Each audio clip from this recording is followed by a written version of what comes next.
Welcome back to another inspiring chapter. Let's step right into his world. Some men enter history by accident. Others carve their names through stubborn pursuit, discipline, and choices that are never easy. In the story ahead lies a man who walked away from the comforts of corporate power when he stood at its highest pinnacle, who dared to gamble it all for politics, and who in the heat of protests and shifting tides made a decision that still leaves many wondering why. The ending of this story may surprise you, but perhaps it is not the end at all.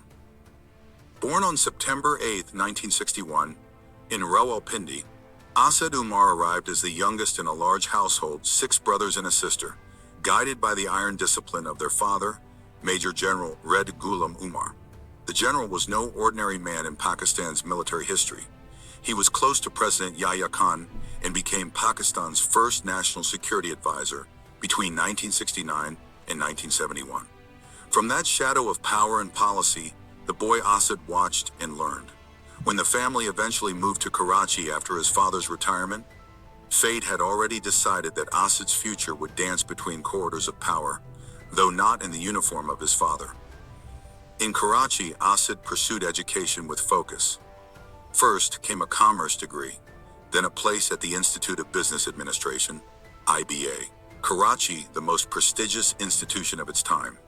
Graduating with an MBA in 1984, Asad faced the question every graduate confronts: where to begin? His answer was modest, almost unremarkable: a brief stint at HSBC Pakistan, just 7 months in banking, and something within him was restless.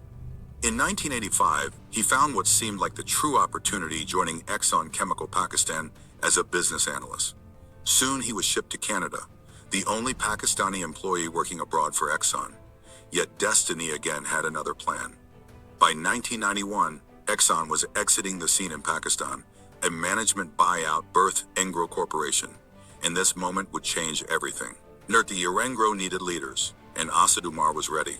By 1997, he rose to become the first CEO of Engro Polymer Chemicals. He had something rare: not only the skills of a strategist, but also the instinct to dream larger than balance sheets. By 2004, he was the president and CEO of Engro Corporation itself. Under him, Engro transformed. The company wasn't just a Pakistani giant anymore. It started expanding beyond. Asad brought in McKinsey Company, a world-renowned U.S. consulting firm, to redesign its future. Suddenly, Engro was eyeing international markets, acquiring a U.S.-based food company, preparing ventures in North Africa, and looking at Europe. For Pakistani corporate culture, this was bold, even revolutionary. For Asad Umar, it was only the beginning. Recognition followed, both at home and abroad. In 2009, the government awarded him the Sitara-e-Imtiaz for public service. By 2011, he was among the most well-compensated CEOs in Pakistan, his annual pay exceeding PKR 68 million. But then came a twist, one that still leaves many puzzled.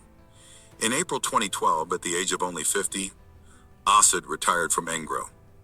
Why would a man at the top of his corporate empire step away? The whispers soon grew into speculation. He was preparing for politics, and that speculation was right. The next act of his life began in 2012 when Asad joined Imran Khan's Pakistan Tehreek-e-Insaf, PTI. Within months, he had risen to senior vice president of the party. Charismatic, articulate, and armed with corporate wisdom, Asad attracted attention. In August 2013, he contested the by-election from Islamabad's NA48 and won, defeating a seasoned rival with 48,073 votes. Overnight, the boardroom leader had become a parliamentarian. Inside the National Assembly, he quickly became visible. He served on standing committees covering industries, production, and finance. By 2018, he had secured another win, this time from NA54 in Islamabad. That election brought PTI into power, and Asad Umar into the federal cabinet as finance minister in August 2018. He presented the amended finance bill, navigated talks with the IMF, and seemed poised to shape Pakistan's shaky economy. But in April 2019, another sudden resignation shocked observers. He stepped away from the finance ministry. He did not disappear, though. By November that year, he was back as Minister for Planning, Development, Reforms, and Special Initiatives. His role brought him into the heart of Pakistan's economic strategy, including oversight of the China-Pakistan Economic Corridor. More critically, he became chairman of the National Command and Operations Center, NCOC, during the COVID-19 pandemic. Under his watch, Pakistan coordinated its toughest battle against a silent, relentless virus. Beyond government, Asad played an equally central role within PTI.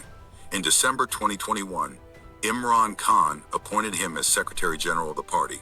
Yet in May 2023, when protests erupted after Khan's arrest in the Al-Qadir trust case turned violent, Umar made a startling announcement.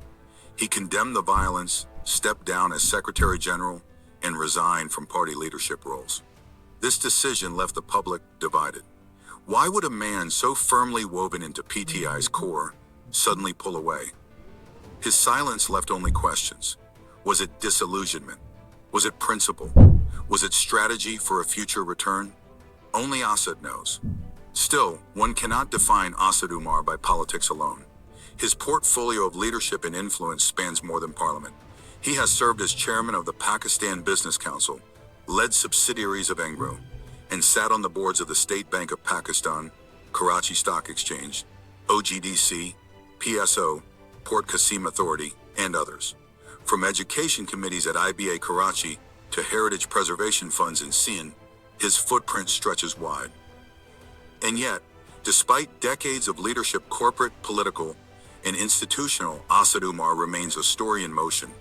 Even his personal connections link him to political dynasties. His brother Mohammed Zubair became governor of Sindh under PMLN, while Asad carved his journey from the other side of the aisle. What makes his journey fascinating is not just the offices he held, finance minister, planning minister, PTI secretary general, but the pattern of stepping away at unexpected moments. At Engro, at finance, at PTI leadership, each time, departure has been his signature. In speeches, in interviews, even in photographs documented through his parliamentary years, there is a sense of a man who thrives in the thick of challenge, but also never chains himself to any office. A businessman who became a policymaker, a political insider who did not fear walking away. Asad Umar's story is less about endings and more about transitions. And perhaps that is where curiosity lingers. Men like him do not retire quietly. They pause, they prepare. And so the question waits, unanswered. What will Asad Umar's next chapter be?